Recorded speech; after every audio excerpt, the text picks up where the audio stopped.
Magandang umaga po sa ating lahat. Narito ang latest na weather update ngayong araw ng Lunes, March 3, 2025. Sa kasalukuyan po ay wala tayong binabantayan na LPA o bagyo sa loob at labas ng ating Philippine Area of Responsibility, samantalang yung easterlies po o yung mainit na hangin na nanggagaling sa karagatang Pasipiko ang umiiral at nakakaapekto sa buong bansa. Kung makikita po natin dito sa ating latest sa satellite images, meron po tayo namamataan na kumpul na kaulapan dito po sa may silangang bahagi ng Visayas at Mindanao. Dulot po yan ng epekto ng easterlies at dahil po dyan sa mga kaulapan na yan, ay asahan po natin ang maulan na panahon sa may bahagi po ng Eastern Visayas, some parts ng Mindanao, gayon din dito sa may Bicol region.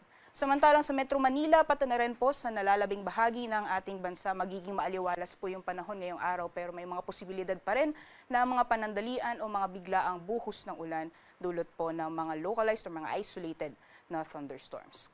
Sa mga susunod na araw, inaasahan po natin na mas magiging madalas yung mga afternoon rain showers or thunderstorms, especially po dito sa may Mindanao area, at magpapatuloy pa rin yung mainit na panahon sa nalalabing bahagi ng ating bansa. Mas madalas lamang po yung mga isolated na thunderstorms, especially sa may eastern sections ng Bicol region, or dyan po sa may Bicol region, pati na rin po dyan sa may Eastern Visayas. For now po, for the next 2 to 3 days, wala naman po tayo namamataan na LPA o bagyo na posible pong makaapekto sa anumang bahagi ng ating bansa. So magiging lagay po ng panahon ngayong araw dito sa Luzon, dulot po ng epekto nitong easterlies ay asahan po natin ang maulan na panahon ngayong araw dito po sa may Bicol region, at pagdating po sa hapon, mataas po yung posibilidad na magiging maulan din sa 4 parts ng Mimaropa, dyan po sa Mindoro, Marinduque at Romblon. And dito naman po sa nalalabing bahagi ng Luzon area for Metro Manila and the rest of Luzon, asahan po natin ang mainit na panahon ngayong araw, especially pagdating ng tanghali, at kung may mga pagulan man, ay panandalian lamang po ito ng mga pagbuhos ng ulan dulot po ng mga isolated na thunderstorms. Temperature forecast naman po para sa mga piling syudad ngayong araw dito sa Luzon. For Lawag po ang temperatura ay aabot ng 32 degrees Celsius maximum temperatures.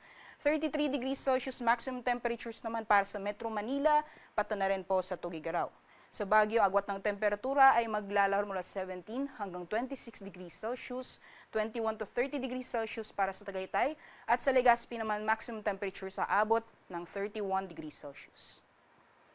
Sa nalalabing bahagi naman po ng ating bansa for Palawan, Visayas at Mindanao, gaya pong nakita natin kanina, dahil po sa easterlies, may posibilidad o magiging maulan po ang panahon sa may bahagi po ng Eastern Visayas, Caraga, pati na rin po sa may Davao Oriental. At pagdating naman po ng hapon, mataas po yung possibility ng mga isolated na thunderstorms, especially po sa may Mindanao, pati na rin dito sa may Western Visayas. Possible din magiging makulimlang mga panahon dito sa may Central Visayas at Negros Island region pagdating po ng hapon. For Palawan area naman po, magiging maaliwalas ang panahon ngayong araw pero may mga posibilidad pa rin ng mga panandalian o mga biglaang thunderstorms o pagbuhos ng ulan pagdating sa hapon o sa gabi. Temperature forecast naman po para sa mga piling syudad dito po sa Palawan, maximum temperatures po natin for Kalayaan Islands at Puerto Princesa, aabot ng 32 degrees Celsius, para naman sa Iloilo 32 degrees Celsius maximum temperatures, 31 degrees Celsius para sa Metro Cebu, at sa Tacloban naman aabot ng 30 degrees Celsius. For Mindanao area naman po, yung Zamboanga, agwat ng temperatura ay maglalaro mula 24 hanggang 33 degrees Celsius, 24 to 31 sa Cagayan de Oro at 24 to 32 degrees Celsius naman para sa Metro Davao. Sa ngayon po, wala naman tayo nakataas na gale warning sa anumang dagat baybayin ng ating bansa, kaya malaya pong mga kapalaot ang mga kababayan natin na may mga malit na sakyang pandagat. Sunrise po natin ay 6:12 a.m., sunset naman ay 6:05 p.m. Para sa karagdagang impormasyon, bisitahin lamang po ang aming social media accounts at ang aming website, pag-asa.dust.gov.ph. At yan lamang po litas mula dito sa Pag-asa Weather Forecasting Center. Ako po si Rhea Torres. Magandang umaga po sa ating lahat.